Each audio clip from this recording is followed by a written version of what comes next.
If each of the 12 teams participating in a certain tournament plays exactly one game with each of the other teams, then how many games will be played? So this is a question, and it's a question of permutation combination. So I would like to solve this question in three different methods. So let me just make these three compartments, and here I will be using method 1 to answer this question. Then we move to method 2, and it's important that you understand it with various methods. The reason is that the permutation combination is a topic in which we need to learn various methods, because one method that comes to our mind, we stick with that method, and therefore it's important that every method should be clear to us and we should be able to get on to the answer with every possible method that strikes us first. The question is, we have 12 teams, and every tournament plays exactly one game with every other team. So it's always good to name the teams here, like A, B, C, D, E, F, G, H, I, J, K, L. This is how we have 12 teams. If suppose A goes to play a match with every other team, then you see that other than A there are 11 teams. That means A can play a match with 11 other teams. So there will be 11 matches of team A.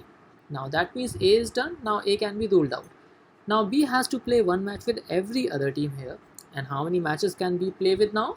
Because other than B, there are 10 other teams. B already has played a match with A, so we are not counting A anymore.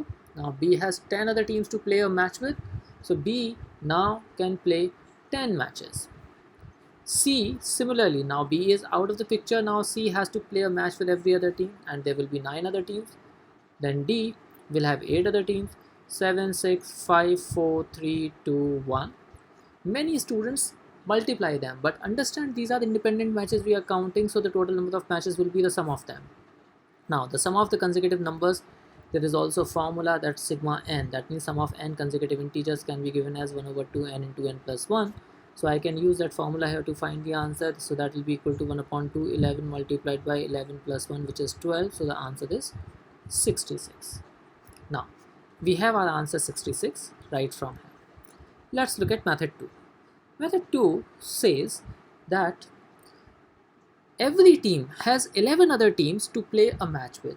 That means first team, how many matches can it play?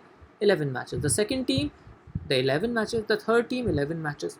But when we count this way, the total number of matches, while it can be 11 multiplied by 12, because there are 12 teams and each is playing 11 matches, but the problem is that every match has been counted twice here. For example, when I say that A plays 11 matches, then A plays with B, A plays with C, A plays with D, etc. Then I say B also plays 11 matches, so B again plays with A. So A plays with B plays with A.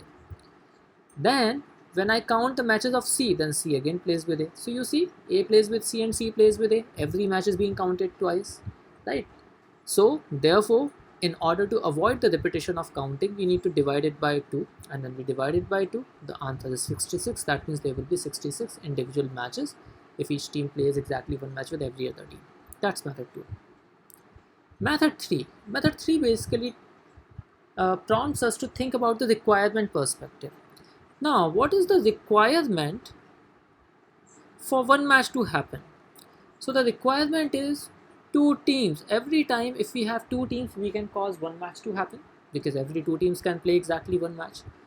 That means the total ways of picking 2 teams out of 12 will be the total matches, because the number of ways in which we can make a set of 2 teams out of 12, every set will cause one match to happen. So the total possible sets of 2 teams will be the total number of matches. So the total matches will be equal to the total ways of choosing 2 out of 12 teams, right? And because 2 teams is equal to 1 match. In how many ways can we choose 2 teams out of 12? That is simply 12C2. We can simplify it, 12 factorial by 2 factorial, 12 minus 2 factorial, that means 10 factorial. If you simplify this, the result is 66. Again, the same answer. So knowing these methods helps us answer such questions more efficiently and with more accuracy. Thank you so much.